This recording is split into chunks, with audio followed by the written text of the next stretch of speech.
एक मोठी बातमी आपल्या समोर येते. राज्यात नवीन ऑटो रिक्षा परवान्यांना ब्रेक. आजपासून परवाने स्थगित. प्रताप सरनाईकांचा निर्णय.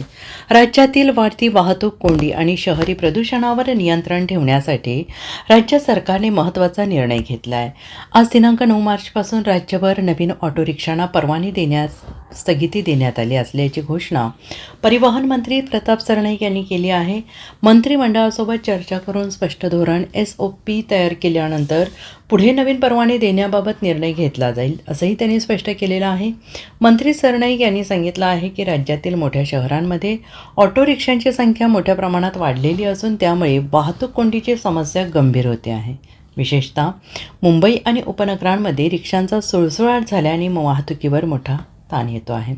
या पार्श्वभूमीवर काही काळासाठी नवीन परवाने देण्याची प्रक्रिया थांबवण्याचा निर्णय घेण्यात आला.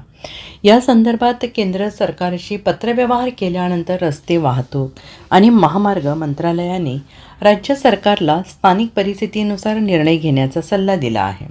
मोटर वाहन दुरुस्ती अधिनियम 2019 अंतर्गत राज्य सरकारला वाहतूक व्यवस्थेचे नियमन करण्यासाठी आवश्यक अधिकार आणि लवचिकता देण्यात आली असल्याचं केंद्राने स्पष्ट केलं आहे. तसेच मोटार वाहन अधिनियम 1988 मधील कलम 67(3) नुसार राज्य सरकारला प्रवासी आणि मालवाहतुकी संदर्भातील परवाने बदलण्याचा तसेच विविध योजना राबवण्याचा अधिकार आहे. या अधिकाराचा वापर करून वाहतूक कोंडी कमी करणे, लास्ट माईल कनेक्टिव्हिटी सुधारणे, शहरामधील वाहतूक व्यवस्थेचे नियमन करणे शक्य असल्याचं केंद्राने स्पष्ट केलं आहे.